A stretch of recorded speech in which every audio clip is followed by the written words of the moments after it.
Tomorrow, if I make it there, I'm good. You're holding me, and I'm trusting you. Wouldn't trade this life if I could. Well, that was a clip of I Believe, the latest single from Houston singer-songwriter Gene Moore, a two-time Grammy-nominated artist known for blending pop, R&B, soul, and funk all into his gospel tunes. He is taking an introspective journey in his new EP, and Gene Moore joins us now with more on that. It's so nice to see you. What's up, Derrick? How is life? Hi.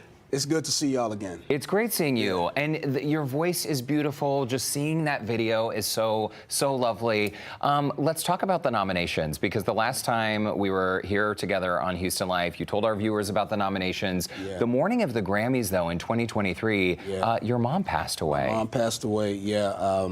They called me, they being the rehab where she was staying, because my mom had Parkinson's disease. She had been dealing with it for about 7 years, and so when it finally got to its advanced stage, she was completely bedridden, staying at a rehab. And so they called me around 5 o'clock that morning, and they said, we're so sorry.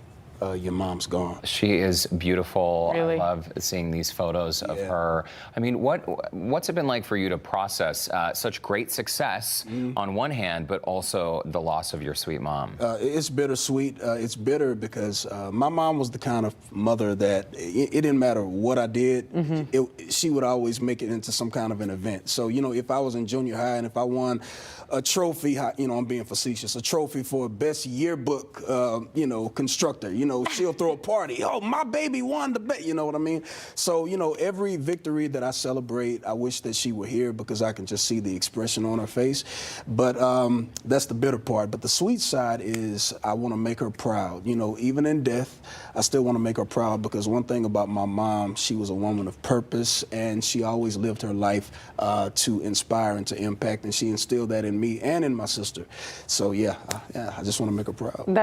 You are. I can tell you that much. And you know, those affirmations that she was giving you your whole life, they obviously paid off. You are really unafraid to show your emotional side and your vulnerable side. Yeah, and you saw me crying in that video. I did. I saw that. And you know, I go in and I watch the videos and I read the comments, and people are really, they have a craving for this type of lyrics and words that you're singing. It's relatable. Yeah. What is the feedback? What are people telling you about this, or what overall do you think is the sense of the EP? You know, I've had several people to say that I believe hits every target, meaning you don't necessarily have to be the kid that grew up in church in order to understand it. It's palatable. You know, you know, anybody can, you know, relate with those lyrics, because it's a song of hope. And at the end of the day, everyone wants something to believe in or to look forward to. Absolutely. Yeah. And I think the vulnerability that Tessa mentioned, you've described the way you are like writing and singing, just the way you're processing your life. Essentially, you said you didn't know where you were going, you just end up singing out your thoughts. Yeah. As you are writing new music, is that how you approach every song? No, it's different every single time, but for this particular EP, well, funny story about the title Introspection, my mom was also in education. She was a school teacher, she was a principal, so I like to use words with a big vocabulary that'll make people say, why in the world did he choose that word? So introspection, if I can just simplify it, it just means self-examination. So during the time of the pandemic, my last record was cycling out. I was thinking about what I wanted to do for the next record, creatively, stylistically. So I said, okay, instead of straight ahead gospel, I'm gonna do something a little bit more in the middle of the road, and I also want to do something where I'm singing out my thoughts. So, you know, one of the songs on the EP, I duet with India Ari, and it's entitled Beautiful. That's how I feel about love. That's how I feel about my wife. The first song on the EP is called All Right. You know, the opening lyrics say, first thing in the morning you're complaining, but you say that you want to be happy, but you don't look happy. So that's me basically talking to myself. So every single song is almost kind of like a diary of you know, my experience or my headspace at that time. Well, what an incredible collaboration, you and India Ari, who is, you know, she has such a soulful voice as well. But, you know, you said music was just like a hobby thing for you. You actually went to Sam Houston, right? Yeah. Beat 'em up cats. And you majored in radio and television. Okay, My minor was in advertising. so he can talk. He's a great talker. He just happens to have a voice like vanilla and butter. So how lucky are you?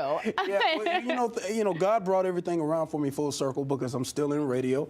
But initially, radio was my life, and singing was the thing that I did on the weekend. Wow. But as time progressed, it kind of flip-flopped, and so now music is my career, and radio is something that I do on the weekend. Oh, wow. But, I still have the best of both worlds. I'm doing what I love to do. You're also working very, very hard. So you're traveling really every single weekend? Almost every weekend, yes. Give our viewers a taste of what that work looks like for you, because you have a lot of bookings, essentially, where people hire you. What that looks like is me getting up at 4 o'clock in the morning, having to be at the airport by 6. The plane takes off at 7.